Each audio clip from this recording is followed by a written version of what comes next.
Sir, si Vice President Sara Duterte po, sinabi niya na yung investigation hindi dapat matapos doon lang sa flood control projects dahil nung panahon daw niya sa DepEd, sir, may mga proyektong hindi nakukonsulta sa DepEd tapos biglang andyan na tapos pinapagparte-partehan lang daw ng certain congressmen yung pondo po.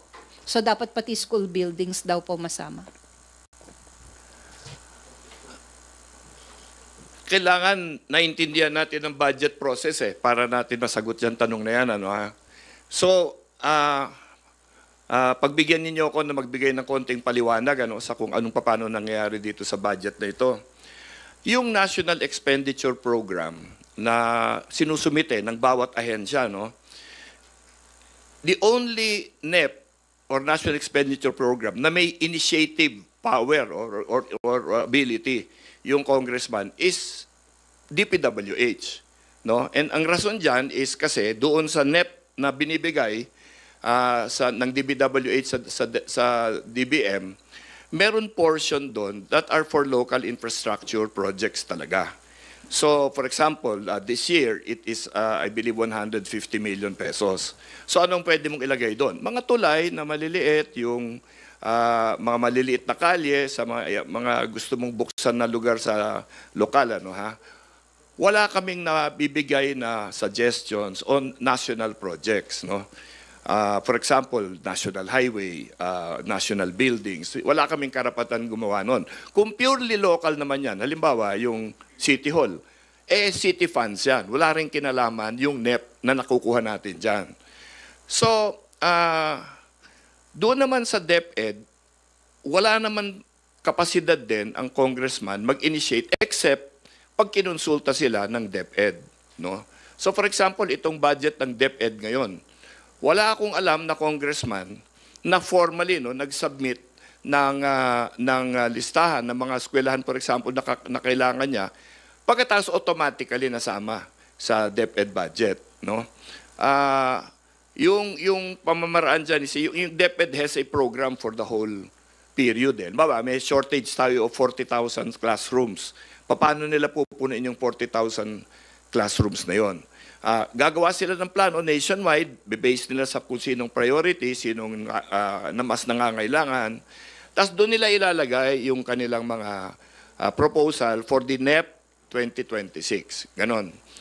So kung sasabihin natin na dapat bantayan, talaga, lahat ng mga bagay na nasa National Expenditure Program, dapat titignan talaga. In fact, yan ang katungkulan. That's the obligation of Congress. We really have to look at it.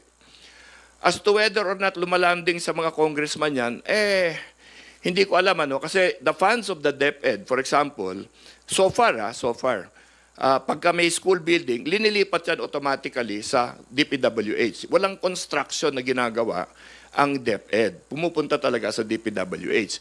In that sense, maaaring sabihin na baka nakukupong na naman doon sa mga kalokohan doon sa mga pondo sa DPWH. But to say na DepEd mismo, ako tingin ko parang, at least to my knowledge, wala akong nakikitang ganyan. But what probably happens is pagpunta man dun sa DepEd, sa DPWH, meron talaga sigurong mga paminsan-minsan may himala dyan. Ngayon, anong papel ngayon ng congressman pag sa DepEd dyan? Well, magre-request kami sa DepEd. Kung minsan, ginagawa ng DepEd, binibigyan lahat ng distrito ng at least 1 or 2 small buildings or classrooms, number of classrooms, para everybody na tulungan. And then yung mga priority nila, sila na rin ang gumagawa niyan. So yan ang situation na sa DepEd. Pero kung babantayan natin yan, ang tingin ko mas maganda yung paraan na iniisip ngayon Kasi may mga congressman ngayon na gumagawa ng panukala na hindi na exclusive sa DPWH ang construction work, na pwedeng ipagawa ang mga school buildings sa local governments. Okay? Kasi sa experience ng marami, mas mabilis yung local governments at saka mas tutok. Marami nagsasabi, pag sa local government mo pagawa, libre yung graba. Kasi kukunin lang nila doon, hindi kailangan i-haul yan kung galing saan-saan.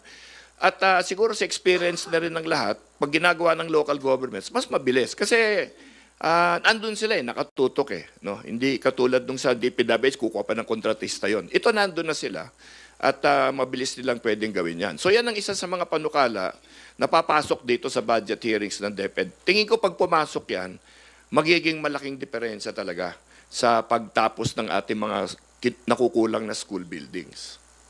Sir, dun sa nilahad nyo po na sistema, sinasabi nyo po ba na imposibleng paghati-hatian ng congressmen yung pondo sa mga proyekto?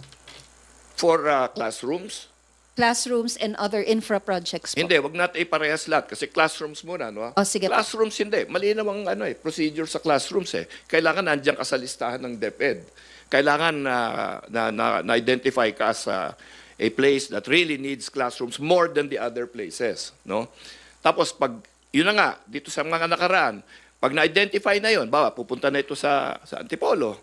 Mangyayari, pupunta sa DPWH yan at DPWH ang co-construct. So, siyempre, maraming priorities ang DPWH. Gumagawa rin niya ng tulay, gumagawa rin niya ng kalye, gumagawa na kung ano-ano. So, pag pumasok bigla yung classroom, kuminsan, hindi nabibigyan ng priority kaya medyo mas tumatagal. Experience din namin yan Pagka, DepEd bibigyan ng classrooms, medyo kuminsan tumatagal. No?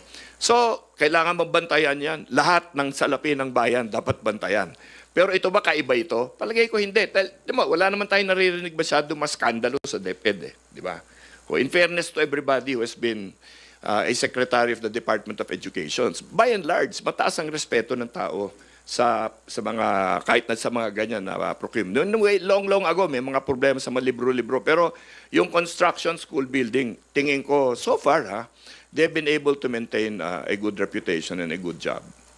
As a follow-up to that, sir, ibig sabihin po, mas madaling ma-magic at paghati-hatian ng KONGS ang pondo kapag roads, bridges, flood control projects? Kasi may presumption na pinaghahati-hatian ng KONG. Ayoko naman, siguro hindi naman tama lalahatin natin. Kumuha ako dyan, ang announcement mo, sinabi ko lahat ng kung pumapasok sa ganyan. Hindi naman totoo kasi yun. Meron din naman siguro matitino sa atin dyan, kahit na kuminsan mahirap makita. No? Pero I don't think na pwedeng lahatin. At saka hindi lang naman actually, ang thesis ko nga, hindi congressman ang problema dito. Pag-uusapan natin to sa next mga discussions ko with you, no? Talagang I think it's a problem of the agency. Tingin ko, alam mo, yung Department of Public Works really needs a complete overhaul Alam mo yan, yung mga proseso nila, lahat ng nila, sistema nila, kailangan medyo pag-aralan, baguhin. Yun nga yung direksyon ng aking panukalang investigasyon At hindi lang sila, pati na rin ang DBM. So ako nako lang attention ko sa sinasabi ni Senator Lacson na kailangan hanapin natin na funders, no? Sa loob-looban ko, funders, isa lang mapinanggagalingan ng pera dito, DBM so saan tayo mag-uumpisa maghanap ng funders? Di siguro doon, hindi ba? So ganon. I think, I hope that answers your question.